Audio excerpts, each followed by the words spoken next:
संभव जैसी कोई चीज होती है, या ये बस हमारे मन का डर है, हमारी सोच की सीमा है? ऐसे ही एक दिन एक शिष्य ने स्वामी विवेकानंद से पूछा, स्वामी जी, क्या सचमुच असंभव होता है? स्वामी विवेकानंद मुस्कुराते हुए बोले, प्यारे बालक, ये संसार केवल उसी के लिए कठिन है जो स्वयं को कमजोर मानता है। जो मनुष्य अपने भीतर की शक्ति को नहीं पहचानता, वही असंभव शब्द गढ़ता है। पर जिसने अपने भीतर के शक्ति को पहचान लिया, उसके लिए कुछ भी असंभव नहीं रह जाता है। शिष्य ने फिर बोला, पर स्वामी जी, हम तो सामान्य मनुष्य हैं। हमारे पास न कोई विशेष शक्ति है, न कोई चमत्कार। फिर कैसे हम असंभव को संभव बना सकते हैं? स्वामी विवेकानंद बोले, बालक, चमत्कार बाहर नहीं, तेरे भीतर छिपा है। जिस क्षण तू ये समझ लेता है कि मैं आत्मा हूँ, असीम शक्ति का स्रोत हूँ, उसी क्षण तेरे जीवन के सारे बंधन टूट जाते हैं। ये शरीर नाशवान है, पर तेरी आत्मा अमर है। जो आत्मा अमर है, उसके लिए कौन सी चीज असंभव हो सकती है? शिष्य ने फिर से पूछा, पर स्वामी जी, संसार में तो बहुत सी चीजें असंभव लगती हैं। कोई ऊंचे पर्वतों पर नहीं चढ़ पाता, कोई समुद्र पार नहीं कर पाता, कोई अपने सपनों तक नहीं पहुंच पाता। स्वामी विवेकानंद गंभीर होकर बोले, बालक, जब किसी ने पहली बार कहा कि मनुष्य उड़ सकता है, लोग हंसे थे। जब किसी ने कहा समुद्र की गहराइयों में रहस्य हैं, लोग बोले असंभव। पर आज मनुष्य आकाश में उड़ रहा है, समुद्र की गहराई में उतर रहा है और तारों तक पहुंच रहा है। तो बताओ, असंभव कहाँ गया? असंभव तो केवल एक भ्रम है जो मनुष्य की आत्मविश्वास की कमी से उत्पन्न होता है।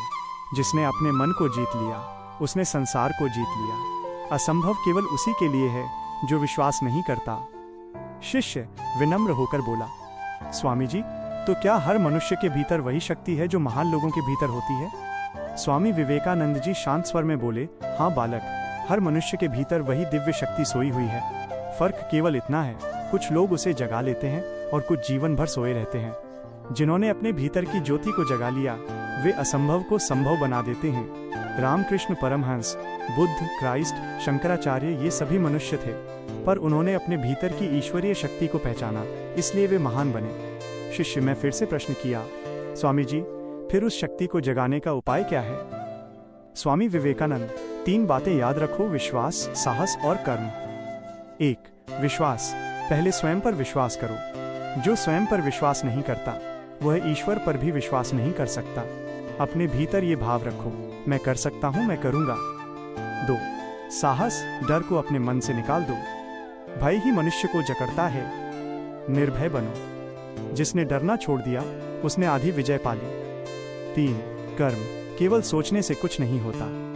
कर्म में लग जाओ, निरंतर प्रयास करो। यदि गिरो तो भी उठो और आगे बढ़ो। सफलता उसी की होती है जो रुकता नहीं। शिष्य प्रेरित हो बोला, स्वामी जी, अब मुझे समझ आया, असंभव कोई चीज नहीं, ये तो मन की कल्पना मात्र है। स्वामी विवेकानंद प्रसन्न होकर बोले, सही कहा बालक, असंभव वही कहता है जो अभी तक अपने आप को नहीं जान पाया।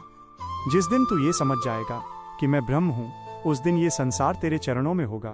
याद रखना, उठो, जागो, और जब तक लक्ष्य प्राप्त न हो जाए, रुकना मत। जब तू अपने लक्ष्य की ओर बढ़ेगा, ईश्वर स्वयं तेरे मार्ग को प्रशस्त करेगा। हर कठिनाई तुझे और मजबूत बनाएगी। हर असफलता तुझे सफलता के और करीब ले जाएगी।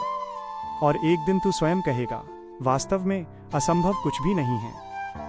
क्या आप इस कहानी के संदेश के आधार पर कोई और प्रेरणादायक उद्धरण, कोट जानना चाहेंगे?